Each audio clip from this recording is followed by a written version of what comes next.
Mike, tell us how you got your start in the oil and gas industry and then the path that you took to get to where you are today. Well, thank you, Jessica. I'd like to thank you and the Hard Energy team for the honor of being included in this year's class. I first was introduced to the oil and gas industry as a student at Kansas State University.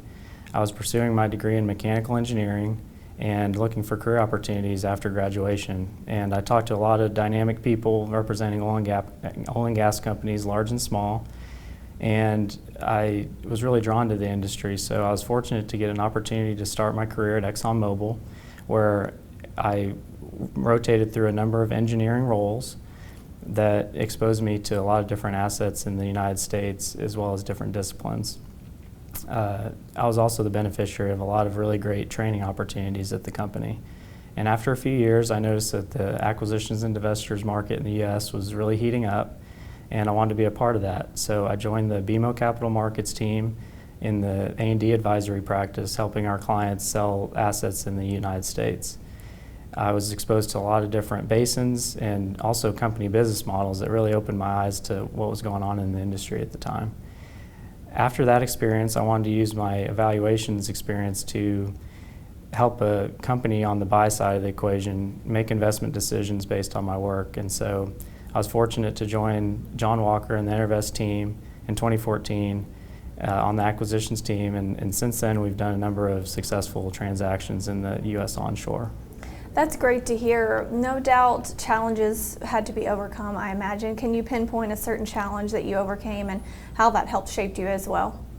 Yes, early on in my career I was actually faced with a tough performance review, and through the leadership of my manager, I was able to identify that the role I was in maybe not have been the best fit for me, but we also explored other opportunities at the company that would better align with my interests.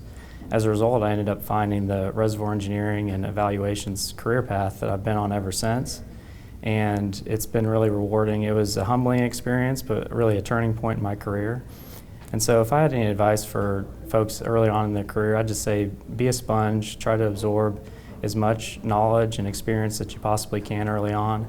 Don't be afraid to fail, and take an active role in your career management. That's a great story, Mike. Honestly, that is good to share. That helped shape you and just kind of re-navigate things and look at where you are now. What about work-life balance? That's a $1,000,000 question for many. Do you have tips there? Well, I think that the balance between work and life is a different equation for every unique individual. But at the core of it, being happy simply entails spending time doing the things that we enjoy and fulfill us in life. And so for most of us, our jobs don't fulfill us 100%, and so everybody needs to find something outside of work to fulfill the rest of their bucket. So for me, that happens to be traveling with my lovely wife and exploring places around the world, and when we're not doing that, I'm hopelessly pursuing my goals of being a scratch golfer. Beautiful. Well, good luck there.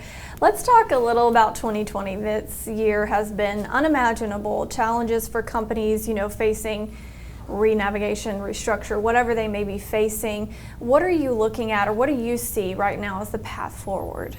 Well, I think there's really two big challenges I think we need to try to address. The first is positioning our industry favorably in the energy mix of the future. I think we all have a responsibility to be advocates for our industry because of the safe, reliable, and affordable energy sources that we provide to our society, and create a lot of great high-paying jobs as well. The second challenge I think we have is to position our industry to demonstrate that we can produce competitive financial returns for our investors. At EnerVest, we are working actively to pursue technologies and work in data science so we can lower our costs and achieve capital discipline so that we're prepared for any business cycle of the future. Well, best of luck to you, Mike, and congratulations on this well-deserved honor. Thank you very much. You're very welcome.